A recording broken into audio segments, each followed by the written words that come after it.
If I'm being completely honest with you, I currently have mixed feelings about 2025 in British theatre because there are many high-profile openings happening this year that I don't have complete faith in. So as we look to the year ahead, what I thought I would do today is tell you both about those things I am genuinely excited about, the things I've already seen that have the Mickey Jo Theatre stamp of approval, and also those productions which I am cautiously optimistic about, in the hopes that it can help you decide what to see in 2025. Oh my god, hey, welcome back to my theatre-themed YouTube channel, or hello to you if you are listening on podcast platforms. My name is Mickey Jo, and I am a professional theatre critic and content creator here on social media. I increasingly travel around the world seeing theatre internationally, but the majority of the shows that I see are right here in the UK, and that is where we are going to be directing our focus in today's video as we look ahead to all of the currently announced shows for 2025, and I let you know how I feel about many of them. Now, this is always a very requested video. People always want to know which shows I am recommending in 2025, and there are many that I can genuinely tell you I know are great. There are others that I am really excited about, and there are a handful that may be good, and I hope they are going to be good, but I don't want to lead anyone astray. We are going to be implementing a traffic light system where everything gets one of 3 different badges, either cautiously optimistic, genuinely excited, or the Mickey Jo Theatre seal of approval, the coveted seal of approval, said absolutely no one. It is possible there is something brilliant that has completely slipped my mind while I was putting this video together. If there is a production which you are excited for, or which gets announced subsequently after I sit down and make this video, which is bound to happen, isn't it? Feel free to share that one in the comments section down below, as well as your thoughts about all of the shows that I am covering in today's video. As always, if you want to stay up to date with all of these shows, if you want to find out what I think of these as and when they do open, stay tuned here on YouTube or on podcast platforms where I will be sharing my reviews. Make sure you're subscribed or following me with the notifications turned on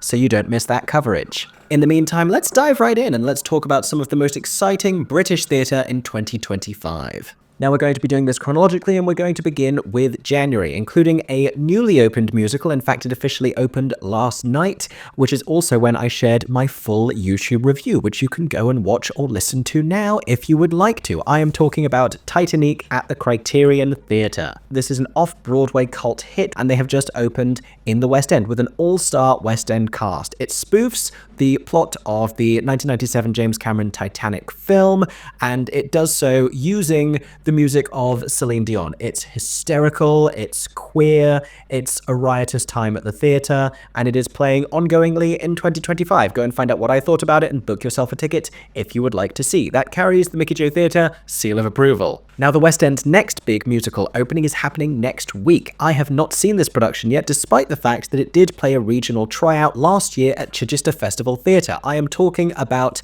the new production of Lionel Bart's Oliver, brought lovingly back to the West End by Sir Cameron Mackintosh in a new staging directed by Sir Matthew Bourne, with, again, a stellar cast. I'm particularly excited to see Simon Lipkin playing Fagin in this production. I will be seeing this on its press night next Tuesday. Stay tuned. There will be a review here and everywhere where you enjoy my reviews as soon as I can get it onto the internet. Look for that next Wednesday. The Years, which was at the Almeida, everyone loved this. I know staggeringly little about it, but you bet I'm going to be trying to catch it while it's in the West End. If you want to go and see the most buzzy award-winning plays, I dare say this one is going to be a little bit of a contender at this year's Olivier's. This is beginning its strictly limited 12-week run at the Harold Pinter Theatre from the 24th of January. It's sold out at the Almeida. I think this might be a hot ticket with the play crowd. Make sure to go and check this one out because I'm very excited about it. The other one is Kyoto. I'm going to be reviewing this at the tail end of next week, I believe, so stay tuned for my thoughts on that one. It began performances at Soho Place yesterday. It's having a 16-week season there. It's a new political thriller set during the UN's landmark climate change conference in Kyoto in 1997. Incredibly timely right now, of course. Finally, for something completely different, which I can wholeheartedly endorse, One Man Musical is returning once again to London for a slightly more extended run this time. So, this was one of my favourite shows at last year's Edinburgh Festival Fringe, and it's basically a parody of the life of Sir Andrew Lloyd Webber. It's basically his biomusical but as told by musical comedians Flo and Joan. Chances are, if you enjoy my channel and my commentary on all things Andrew Lloyd Webber here, you will probably have a lot of fun at this as well. I think if he went to see it, he'd have a lot of fun. I still don't know officially if he is aware of this. The show is currently scheduled to play at the Underbelly Boulevard from the 16th of January through the beginning of March. Now let's look ahead into February, where most of the excitement is coming from plays, including the next production at the Bridge Theatre. Sadly, the immersive revival of Guys and Dolls has now closed, but it makes way for another Shakespeare, and they have a good reputation with Shakespeare, which is why I am very excited about Richard II starring Jonathan Bailey, and why would I not be? I've only ever seen Richard II before once. I saw David Tennant doing it, which are big Shakespearean boots to fill, as it were. But the Bridge's reputation with Shakespeare being what it is. I've seen Jonathan Bailey doing Shakespeare before. I saw him doing Othello at the National Theatre. I'm very excited about this. I think this has an awful lot of promise. Now, speaking of Shakespeare, over at the RSC, they have recently been announcing their first few pieces of programming with new artistic directors Daniel Evans and Tamara Harvey.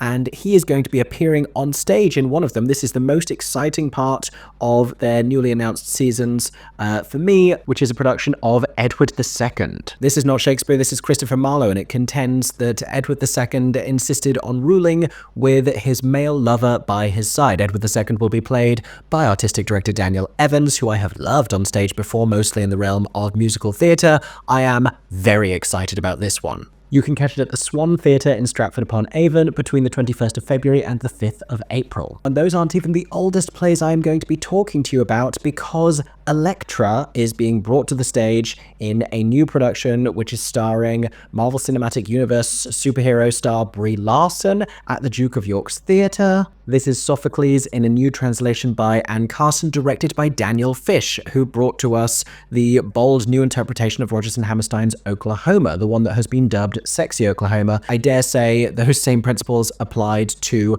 Greek tragedy rather than classic Golden Age musical theatre may be more palatable to many theatregoers. I am very intrigued about this one. Heading over to the Barbican for one of the most prestigious openings of the spring, Anton Chekhov's The Seagull, starring screen legend Cate Blanchett, in a role I think she will be pretty fantastic in. This is conceived and directed by Thomas Ostermeyer, that is a big name, in a new translation by him and Duncan Macmillan. That is the name that sold me on this production. Cate Blanchett is joined by an impressive supporting cast, including Emma Corrin. This is really going to be something to see, I think. Heading into March now, and congratulations to you if you managed to get tickets to the West End return of A Streetcar Named Desire, the production which came originally from the Almeida Theatre, subsequently transferred to the Phoenix Theatre, and will now be playing once again at the Noel Coward Theatre, directed by Rebecca Frecknell. Tennessee Williams classic, starring Paul Mescal, Patsy Farron, and Anjana Vasan. I wouldn't go as far as to say that it's a definitive production of A Streetcar Named Desire. Patsy Farron does not give you the traditional expected Blanche Dubois, but it is, like all of Rebecca Frecknell's work, creatively fascinating and offers a real perspective on the piece's brutality and power dynamics. There is another West End return commencing in the same month, one which needs little introduction, My Neighbour Totoro, this huge stage success for the RSC and the Barbican, which has already played 2 really brilliant runs in London, will now be transferring into the West End proper at the Gillian Lynn Theatre. I think it's a delight for theatregoers of all ages. You can take whole families, you can take young children, but you can go as an adult and still find an awful lot to enjoy about it. It's so creatively satisfying, it's so beautiful, it's really affecting, it's just brilliant. If you love the film, it goes without saying, this will be an incredibly special theatrical experience. But if you don't know the film, it's also just independently very strong. Now, one of my most anticipated new musical openings of the year is actually taking place not in London, but at the Theatre Royal in Bath. This is a show called Alfred Hitchcock Presents. It features an original score from Stephen Luttwak, who composed the Tony Award-winning musical A Gentleman's Guide to Love and Murder, and it's directed by John Doyle. That is the headline news here, and a big part of why I think it's been able to attract a stellar cast, including the return of Scarlett Strallen to the British stage. That is exciting news. Next up, back to the West End for another play that I'm excited about because of the reputation of its playwright. This is the new work from Ryan Calais Cameron, Retrograde, which is transferring to the Apollo Theatre after a sold-out run at the Kiln. And the premise is really fascinating to me as well, because it follows the story of a young Sidney Poitier, of course, the iconic actor Sidney Poitier, as he is considering whether or not to sign a career-defining Hollywood contract a decade before he would go on to become the first black man to win an Oscar. Ryan Calais Cameron's celebrated work for black boys who have considered suicide when the hue gets too heavy ran for multiple seasons in the West End. I saw it, I loved it, it was brilliant. I think he's a hugely exciting voice. Now here's another one that has earned my cautious optimism. It's running between the 5th of March and the 5th of April at the Soho Theatre. It is transferring from the Edinburgh Fringe. It got 5-star reviews. It is called Weather Girl. And it's sold out its run there. It's written by Brian Watkins. It stars Julia McDermott as a Californian weather girl who is literally, as the play progresses, escaping a Californian wildfire. Obviously, it is incredibly timely right now, painfully timely right now. Now, running at the same time from the 6th of March to the 5th of April up in Edinburgh is a stage adaptation of Wild Rose. The film starred Jessie Buckley. I still have not seen it, but it follows the story of an aspiring country singer who longs to make it from Glasgow to Nashville. The details about this that excite me is starring Dawn Seabright. I think she is a fantastic talent. I think she is such an exciting performer. She's going to be great in this, and it sounds like it's a really meaty role for her as well. It is jointly being adapted by the film's writer as well as John Tiffany, who has a stellar stage reputation, and it's going to be utilizing music from country legends like Dolly Parton and Carrie Underwood and Winona Judd and many more, as well as the film's award-winning song Glasgow. Carrying on, one of the biggest announcements this year for London Theatre was that Stephen Sondheim's final musical, written by him with David Ives, Here We Are, will be receiving its UK and European premiere at the National Theatre from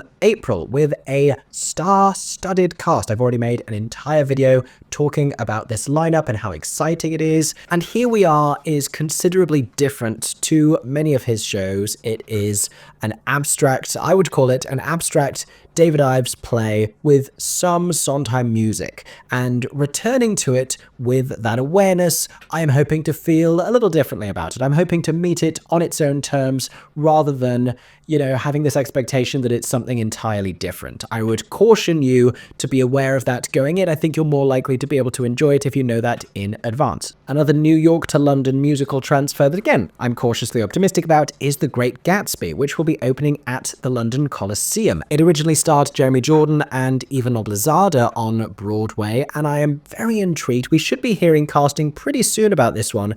I'm intrigued about who they could get to try and match that kind of star power that can also deliver this audacious material, these big, big songs, and fill the London Coliseum. That's a big ask. It's very crowd-pleasing. It's got big songs, it's got big emotions, they drive a car on stage, it's got great dance numbers, there's fireworks. Is it the most thorough and detailed adaptation of The Great Gatsby that there is? Not necessarily, but it's a very satisfying, easy watch. There are several more on this list for April I know very little about. One of them is Manhunt at the Royal Court. This actually begins performances right at the end of March, on the 28th of March, and continues through the 3rd of May, and it is interesting to me because it is written and directed by Robert Icke. It documents true events from 2010 when Raoul Moat was released from prison. This is a Royal Court Commission co-produced by Sonia Friedman. All of these very exciting details.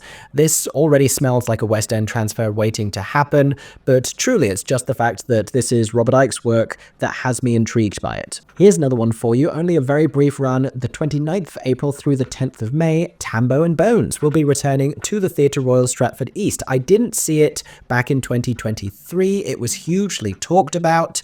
Many of my friends who are reviewers had great things to say about this production, so I'm hoping to be able to catch it for myself this time around. It spans 500 years of history, and it talks about race through the pretense of a minstrel show. I am hugely intrigued. April 2025 is also when when Mischief Theatre's The Comedy About Spies will be taking over the Noel Coward Theatre in the West End. And it's been a while since we have had a full new Mischief Theatre stage production in London, the last one having been Magic Goes Wrong, which was staged just before and after the pandemic. It features the return of many of the original Mischief Company members. They showcased a scene from this on the Royal Variety performance recently. You can probably look that up here on the internet. I am hugely excited about this. I think a lot of people are going to be very excited about this. They've become a really big part of the British theatre scene, and that's really lovely to see. We are looking to regional productions, the first of which is in Leicester at the Curve, running between the 10th of April and the 10th of May. Muriel's Wedding is finally coming to the UK. This is an Australian musical based on the film of the same name, and when I tell you I have been obsessed with what little of this music I have been able to hear. You say, how's the weather? I say, never been better. I think it's so charming. I am so ready to fall in love with this show. I am very excited to see it. I think this is going to be quirky and kooky and fun. If you know the film, you know a little bit of what to expect. A little further north of that production, A Knight's Tale will be opening in Manchester. The musical adaptation of A Knight's Tale. I don't know how many of you are aware of this film, British film, but I loved this film. My family loved this film. I've already made a video on here talking about this news when it got announced, how exciting this was. It's going to be jukebox. I think it may bear something of a similarity to And Juliet in the way it utilizes its music potentially. I am intrigued about how they're going to bring medieval jousting to the stage. I'm intrigued about what casting is going to look like. There are still many question marks around this production for me, but it's A Knight's Tale on stage. I have to be excited. At almost exactly the same time, the musical adaptation of Neil Gaiman's Coraline will be receiving its UK premiere at Leeds Playhouse before going on to tour to other Midlands and Northern venues, including Birmingham, including Manchester, and the aforementioned Royal Lyceum Theatre in Edinburgh. Truthfully, I do not know Coraline whatsoever. I have not seen the film. I know, hold your shock, but everyone around me was so excited when this got announced that I was like, okay, this must be something to be excited about. Then in May, a recent new musical returns to the West End just for one day, which premiered at the Old Vic. That is going to be transferring to the Shaftesbury Theatre, with casting for the West End production to be confirmed, but it tells the story of the famous Live Aid concert, using, as of course it would, the music that you would associate with Live Aid and all of those incredible artists who participated. If Live Aid is nostalgic for you, as it is for like my parents' generation, then I dare say you're probably going to really enjoy this. Now, speaking of classic music, my favorite Broadway play of the last year, one of my favorite Broadway plays of all time, Stereophonic by David Ajme, is transferring to the West End. This has just been announced. I made an entire video talking about it very recently on YouTube, and it's going to be playing at the Duke of York's Theatre from May 2025, with 3 of the original Broadway company members returning to reprise their roles. I am so excited about Stereophonic. It is a play that utilizes music, original music, which has been composed by Will Butler of Arcade Fire, because it's about this Fleetwood Mac-esque British-American fusion group. The play is so brilliant. I think it's a masterpiece.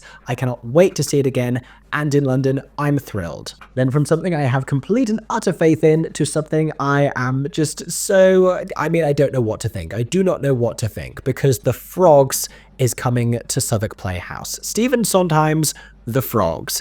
Not, admittedly, one of his more popular musicals. It's not your Sweeney Todds, it's not your Follies, it's not your Little Night Musics, it's not even really A Funny Thing Happened on the Way to the Forum.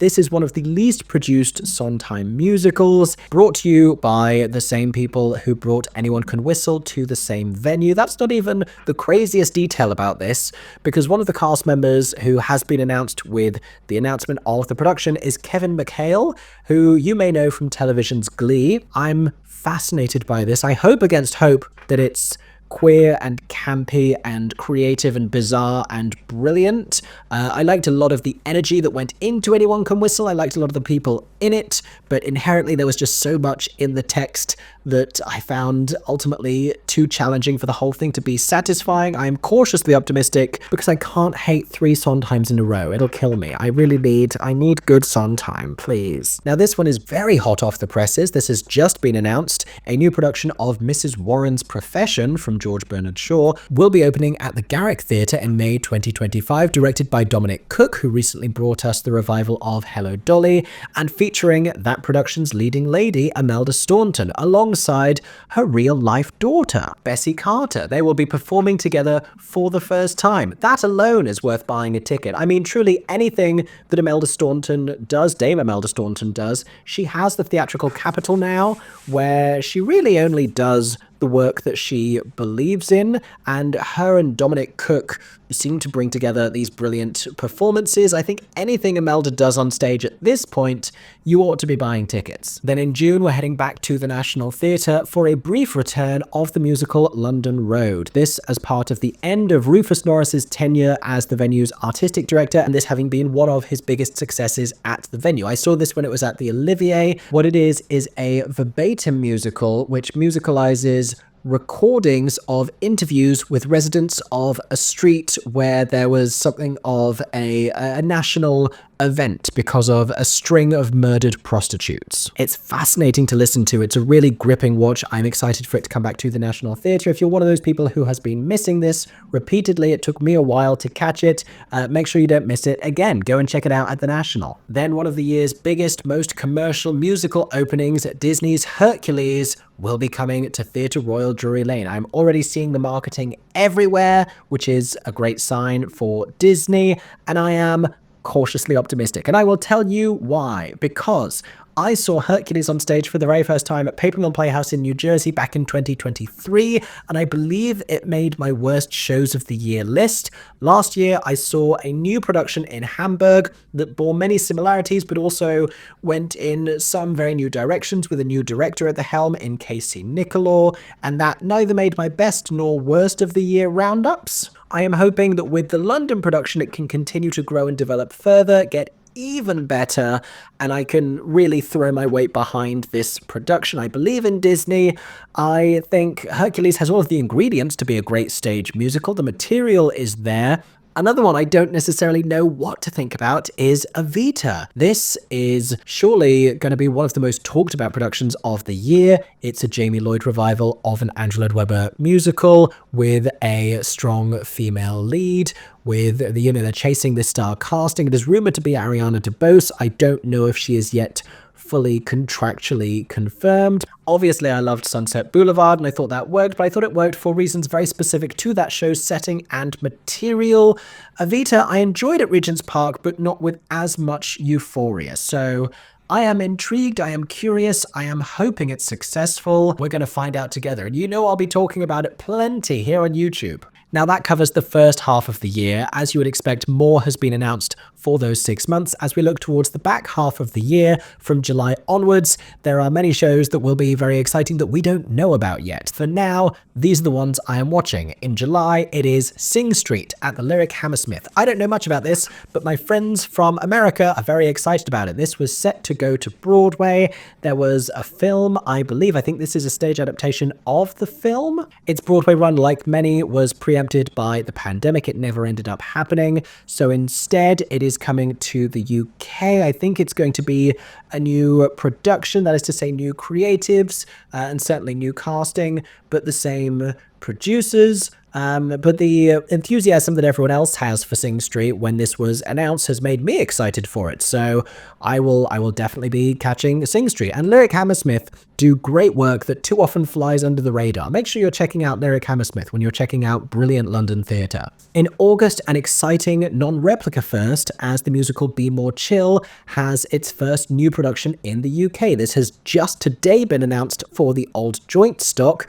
I have something of a history with Be More Chill. It played a big part in my kind of early years on YouTube because I was a social media ambassador for the show when it was at the Other Palace. It then came back mid-pandemic at the Shaftesbury Theatre, and it's very much tailored for a younger audience, but I think there's a lot of brilliant satirical, sarcastic material in that show, and songs like Michael in the Bathroom are exceptional, and I like to see shows like this reconceived in innovative, creative ways, especially somewhere like the old Joint Stock, which, if you don't know, is this very intimate, like above a pub theatre space. It's very small. It's going to necessitate a completely different approach to the production than one it's ever had before, and that's exciting. Finally then, in September and November, director Andy Fickman is hard at work bringing 2 other teen musicals to the stage. One of them is 13 Going on 30, which I actually saw as a workshop starring Lucy Jones and Jamie Moscato and Grace Moat.